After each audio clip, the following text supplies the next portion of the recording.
Well, it's 9 o'clock. Is it 9 o'clock here? I don't even know what time it is. We've been on the road traveling all day, and it's 9:05. I didn't want to pull over until about 12 o'clock, but I got pretty worn out. Has anybody out there ever had a sciatic nerve problem? Well, let me tell you what. When you have a sciatic nerve and you're sitting in a truck with your wallet pushing you in your butt cheek for hours and hours and hours, you can't even hardly walk. So I had to pull over and, okay, we got a car coming. Had to pull over in the rest area, and it's kind of dangerous out here, I can tell you that. Actually, it's kind of scary, and I'm going to tell you why. Okay. There was a guy up here. I don't know what his situation was. I'm going to go ahead and turn the camera around. There was a guy up here, and he's in this car, and he got out and he started rambling and hollering real loud. And then he went over there behind that wall, and he got down on the ground rolling in the dirt. And then he got up hollering, screaming again. And it looks like somebody's over there because the door's open. I think he's leaning down, sitting down on his, next to his car or something. So there's something really weird going on right there with that dude. I'm telling you, this has been a weird situation. This has been a very, very weird situation going on since this deal all started. I can't read any of the comments, so I appreciate everybody out there that is supporting my friend Pete. And many of the body shop girls actually behind me. She's in the other truck. Let me go ahead and open that door up and we'll show you. Let me get out here. My knee's killing me. My knee's killing. Damn it, son of a bitch. Oh. And if we look right there, there's Minnie the body shop girl, and she's in her truck right now. We'll go down here and say hi to her, see how she's doing, and see what she's thinking. We're going to be driving all night to Moab, Utah. We left around 12 o'clock and in the afternoon. So we've been on the road for 9 hours. But, okay, she's busy right now. We'll have to get back with her. She's kind of busy in the truck. But what we're doing is we're bringing the Mustang to Moab, and we got our trailer loaded down. This is going to be our last trip. This will be our last big trip, and the next trip that we take to Moab, Utah will be our final trip. You can see I loaded all my bikes up. They're loaded up, ready to go. I had to take the wheels off because on the two outer bikes, because when I turned corners it was hitting the thing here, and those wheels and tires cost a lot of money. But we got the 68 Mustang convertible on the trailer. It's towing pretty good. The deck lid popped open on it going down the highway. I thought I was going to lose it, and then of course I had to tie down this hood. I was afraid it might pop open, but it's okay now. So but okay, hold on, what's going on up there? What are they doing? Okay, that truck, if you can see it way up there, there's somebody in the back of it that it's like an SUV, and that's the SUV. The guy came running out of it hollering and screaming, and then he rolled over here in the dirt. So I don't know what's going on with that action. We're going to keep our eye on that guy. We're going to keep our eye on him. So let me get back in here. Oh, I'm going to tell you, You know, this has been a very, very long trip. Me and Minnie were talking about doing this. Can anybody see my glasses here? I bought these over at the truck stop, and they're those night vision glasses that you see on TV. Well, let me tell you something, they actually work. They were $13, I believe, and I thought they were just regular yellow glasses. Okay. All right, that guy kind of slowed down, so when you're in a rest area like this on the side of the highway, you really, really got to be cautious of what's going on. Why is that guy stopping? That's what I'm asking. Okay, he's got his brake lights on. Okay, he's not doing anything. All right. I was actually in a truck stop. Now this was like, I don't know, probably 30 years ago. And me and my son PJ were heading up to Washington, D.C. And it was raining really, really hard, and we pulled into a rest area. And I had my sawed-off shotgun with me at the time. And we were in my old 77 Chevy truck. So we pull over to this rest area. It's raining super hard out. And we lay down and go to sleep. He didn't want to go to sleep. I told him, go ahead and play with your little Nintendo machine. It was like 28 years ago or 25 years ago. He had one of them little, you know, those little game holder things that you hold in your hand. So he was over here sitting there playing it. I had to lay down. I went to sleep. Then he finally fell asleep. And the next thing I know, someone's banging on my door, woke this shit up. And it was a damn prostitute. It was a prostitute knocking on my window, pouring rain, knocking on my window. It was a lot lizard. Does anybody out there know what a lot lizard is? Okay. I thought she was going to break my glass. Okay, hold on. What's this? Okay. The 18-wheelers are starting to pull in. It's getting time for them guys to get off the roads. But anyway, so I start cussing and hollering at this lady, and I pull my shotgun out, and I put it up to the window, and I said, get the fuck out of here, bitch. Who the fuck? I thought you might want some. Get the fuck out of here, bitch. I was in a rest area another time, and a homeless dude came up to me trying to beg me for money. And that was about 3 o'clock in the morning, and he says that that he's a Vietnam veteran. And you can tell by his age, okay, because he was about as old as me, that he ain't a Vietnam veteran. So, you know, naturally, my friend Pete, being the loudmouth I am, I said, dude, you ain't no Vietnam veteran, okay? You ain't a Vietnam veteran, all right? Quit your lying and quit your bullshitting because you ain't a Vietnam veteran. Well, why don't you go ahead and just give me a couple bucks? I said, well, I'll tell you what, because you're a fucking liar, you ain't getting shit. Now get the fuck out of here. One night I was driving down the highway. This was when I first moved to Texas. And back when I first moved here, back in the 80s, in Texas, when you entered the Texas borderlines, coming out of Clovis, New Mexico, or wherever into Texas, they didn't have rest areas. They had rest stops. And what these were is there were these little, like, pull-off, like little parking areas. You know, maybe 7 or 8 cars can get in there, and it's just on the side of the road. And it was like 3 or 4, about 2 or 3 in the morning, maybe 3 or 4, and I'm in this 1961 Volkswagen Beetle, completely fully restored. And I was leaving Texas, and I'm on my way to West Virginia.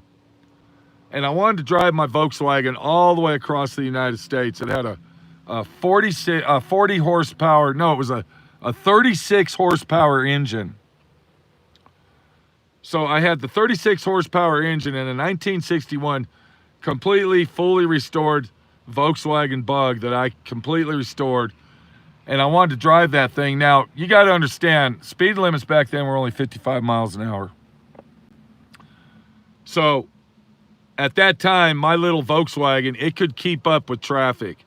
But I mean, you're really pushing it going 55, 60 miles an hour with a 36 horsepower engine. Well, I made it all the way to West Virginia and the car ran like brand new and blah, blah, blah. But anyway, I got super, super tired probably around Dalhart, Texas. It was around Dalhart, Texas or Dumas, one of them two. And I pulled off on the road into one of these little, little pull-off things, these rest areas. And normally what you do is you'd see them, you'd pull over and there'd be a tree there and maybe a table. So I pull off, it's pitch dark, and I fold my Volkswagen seats. I folded them both forward.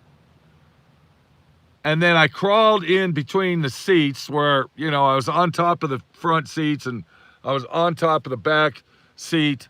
And then I went to sleep. Now I'm 6'5", okay? So I get in the fetus cradle position or whatever you want to call it, and I go to sleep. And I wake up in the morning and I get up and I look over to my left and my fucking car, half of it is sticking over the white line in the fucking highway.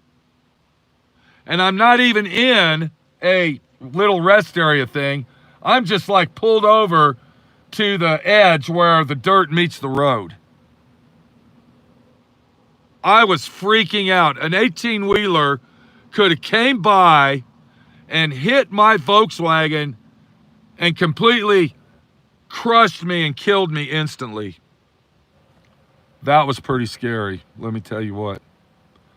So I've been in a lot of truck stops, rest areas. I actually like stopping in rest areas. I don't like going to motels. Now, we're probably going to get a motel later on tonight.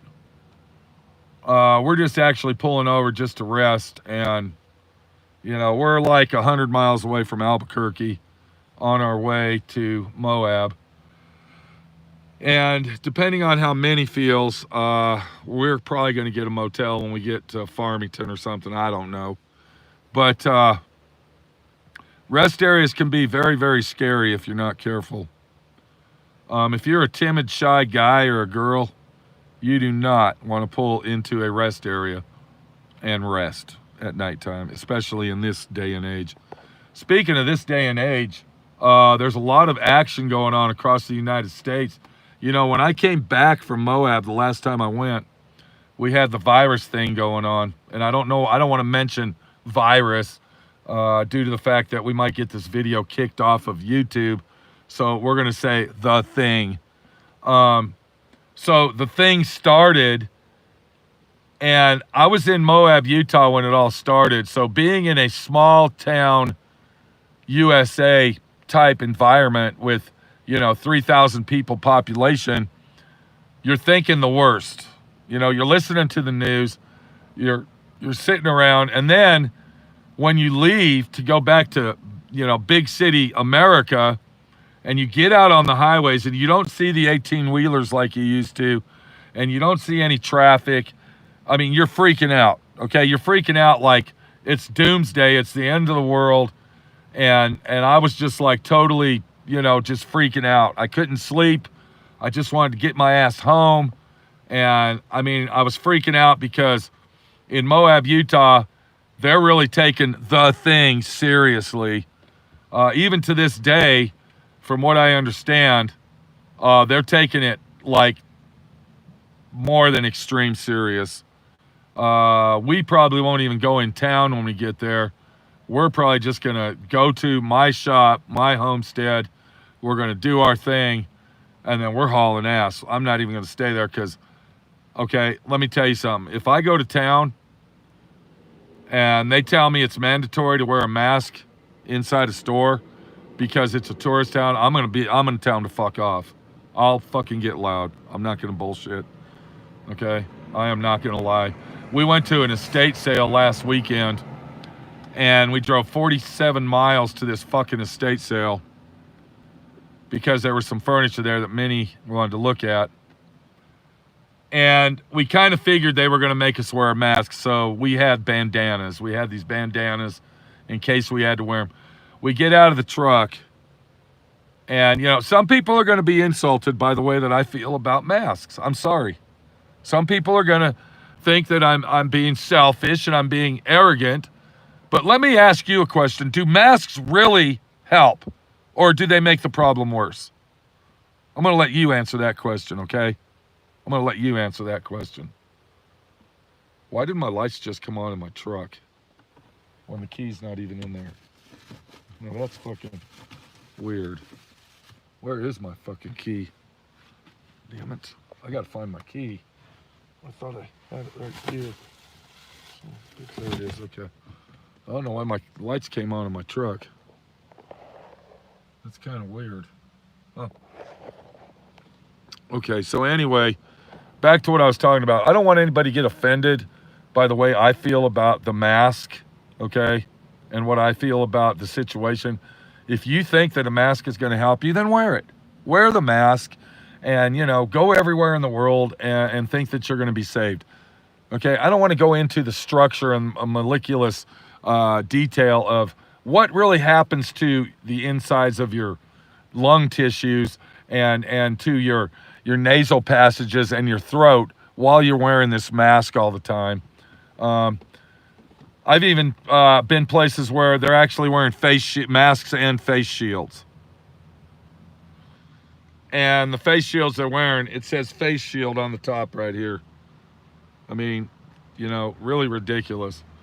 But that's my opinion about masks. Let's get back to what we're talking about. We're going to get to Moab tomorrow. And if I got to go to town, okay, and they're going to make me mandatorily wear a mask, or people are going to burn their vision into my eyeballs and make me look like I'm being the bad guy, fuck you. I don't care. It's my decision not to wear a mask. All right? And I don't believe half the stuff that's going on with all this thing, okay? And if you believe it is, then good for you. All right? Fine. But don't drag me into something that I'm not going to do. We went to the estate sale, 47 miles, and we figured we were going to have to wear,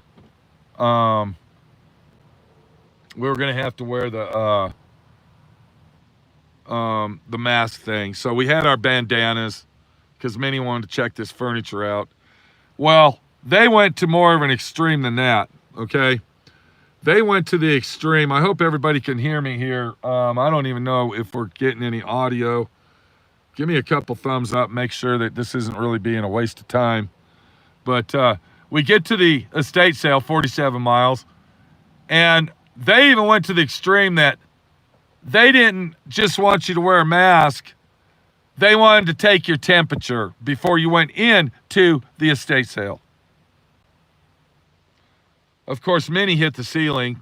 She ain't going to do that shit. I stood there and cussed the guy out, hollering, screaming that should have been in, I believe, when they advertised this estate sale, they should have had that in their description of the estate sale. All right? I wasn't the only one that told this guy, this jerk off, to go, fuck off. There was, after I finally told him and I stood up for myself, then other people did. Let me explain something to you. If there's something that really matters to you and you think you're getting screwed around, stand up for yourself. Don't be afraid to. If you're going to be afraid to stand up for your rights and what you believe in, then you will never be able to stand up for anything. All right? Don't cow down and don't hide. Okay? It's not worth it. Be proud of yourself and do what you got to do to let people know, who you are and what you are. We got one more load to go to Moab, Utah, and that will be the final destination load, and that's going to be in about 3 weeks. I made a video about dentistry, about how crooked dentists are and how destructive and deceiving the dentist world is. I have been going to dentists all my life. I don't have the best teeth in the world.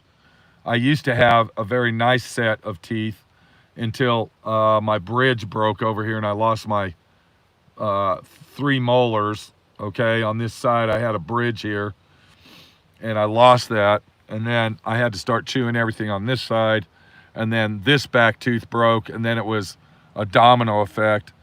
So I go see these dentists, and you know, I don't know what it is with dentists, but I have the worst luck. This one dentist, this total jerk off, screwed my whole upper mouth up. And anyway, I don't want to go through what he did and all this. Look at the video, watch the video, do what you got to do to see what's going on about it. So I have to get 4 implants. Okay, 4 implants. I got to get this tooth pulled out because when he gave me this crown here, it pushed against this tooth and cracked the tooth on the top, and this tooth is sticking out and it's just barely being held on. So I got to get an implant here. This one here, I got to get an implant, and then 2 implants back here, and then 2 bridges. And of course, another crown. Anybody that knows dentistry or had a lot of dentistry, I'm not going to even mention the price that I have to pay to have this done. But I am going to have to work triple overtime to pay for this shit. It's very, very depressing, dentistry. And when you run into one bad dentist that'll ruin your mouth, it's over. You're going to be paying thousands and thousands of dollars to restructure your teeth if you want to keep them. So I was leading up to what I was talking about here. When I go to my last trip, I'm going to stay here in Dallas for another 3 weeks probably, because I got to go to the dentist, and I'm going to get all 4 implants at one time. Did you know they can actually put an implant in your mouth now? I'm talking immediately the same time they pull your tooth out. You don't have to wait 6 months anymore. But anyway, so I got to wait 4 months. I got to wait 4 months, and then I got to come back to Dallas to get the abutments put on and have the impressions made to get the bridges. I got to get 2 bridges. I'm going to go ahead and let you know how much one bridge costs, because I don't want to go into detail how much. One bridge is costing me $5,300, and I got to get 2 of them.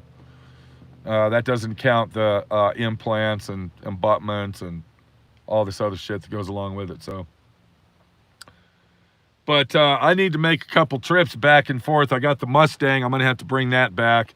I got Nitpicks Norm's Roadrunner. When I get that done, that's got to go back to Dallas. We're going to have Mr. Majestic's Nightmare Mercedes that I'll be bringing out here on my last trip. And then when I get that done, it goes back to Dallas. And we also got New Jersey guy's Mustang out there, Frankenstein. And we got a truck over here pulling on the side of my trailer. What the fuck is this guy doing? What's he fucking doing over here?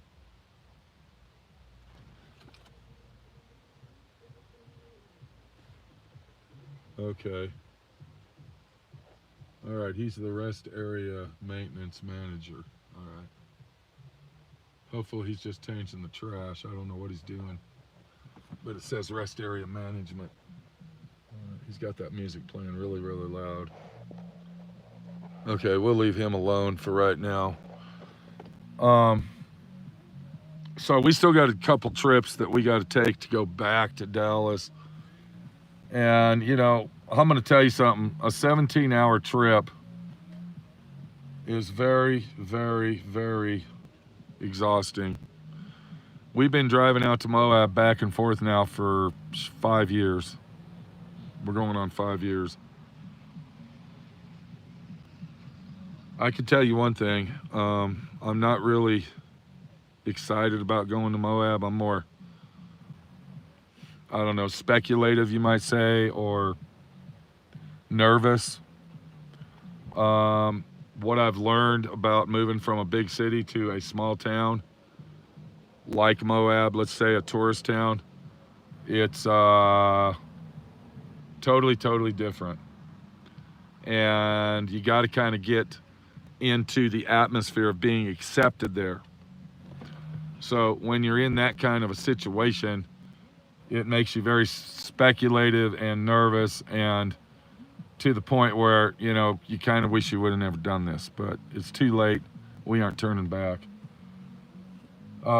We got this guy at 10 o'clock at night changing trash cans out, listening to rap music. There he is right there. At least he's doing his job, and at least he's got a job. You know, that's the most important thing. I don't know if I'd want to be a rest area trash man with this thing going on. So we're going to finish this out. It's getting kind of boring, and, you know, I don't like doing vlogs, because that's what this is. It's a vlog. We sit around, we chit-chat, and, you know, tell campfire stories about, you know, rest area nightmares and what happened in rest areas. There was one other rest area story that we stayed in a rest area, me and my son, coming back from somewhere. And there was of course, it was full like this one, but the parking lot was set up a little different.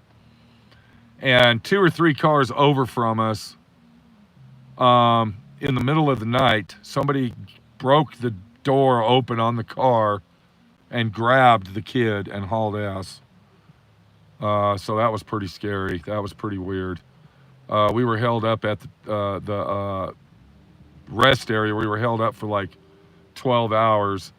I mean, the FBI showed up, and all the cops, and, you know, and they had to interrogate everybody there. And of course, here I am with my son, and he's like, you know, 8 years old, and I'm freaking out that could have been my truck. That could have been my car. So, yeah, bad situation. If you got little kids, keep them close to you, and don't let them out of your sight.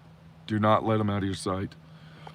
And don't let them walk off, not even 20 feet away from you, especially in a crowd. You know, this thing, okay, has brought on other things. What we're going on with now, this, you know, this racial, what are we calling it here, protests and all these violent attacks toward innocent people for no reason. You know, rioting across the nation. You know, what about the guy that got killed by the cop? What about him? I think that the cop is a scumbag. The guy that got murdered or killed was an innocent guy. And I think that was very destructive. But do we got to go through what we're going through now with all these riots? We went through Amarillo, Texas, stopped at the truck stop, and they said, the lady was telling me they had over 4,000 people down there rioting in Amarillo, Texas today, Amarillo. And she said, I believe it was last night or the night before, people were going through the truck stop, and they were harassing the truck drivers. And why they were harassing truck drivers, they were looting the truck, literally looting the trucks, opening the trucks up and just pouring stuff out of trucks and loading them up and hauling ass. You know, this crash and burn or bash and bang type shit. And they said that the Amarillo National Guard is going to be parked at all the truck stops in Amarillo until this rioting and this, you know, hellacious evil shit is going to come to an end. Why do we got to be like that? You know, why can't everybody be nice to each other? Why did we have to have good and evil? Because that's what it's all about. Anything that you see in life, and we'll go ahead and mention politics, all right, is a good and an evil. If you watch a movie, it's good versus evil. If you look at politics, whatever side you're on, it's good versus evil. It's always got to be something good versus evil, okay? And right now, it's these hate groups are the evil. You know, people, the conspiracy theorists, they say that these people are being paid off. that higher anarchy, authorities are paying these people off. I don't know if they're being paid off. Who knows? Maybe they're just crazy psycho people that want to go out and cause problems. I don't know. I know that right now, driving on the highways at nighttime, parking in rest areas on the side of the road isn't really, the best place to be. The girl told me that they closed the highways down, that all these protesters and all these rioters, they ransacked I-40 and closed the highway down. For what? For what? I'm an innocent guy. I ain't got nothing to do with your shit. I'm a dude driving down the fucking highway. Why are you harassing me, bitch? Why?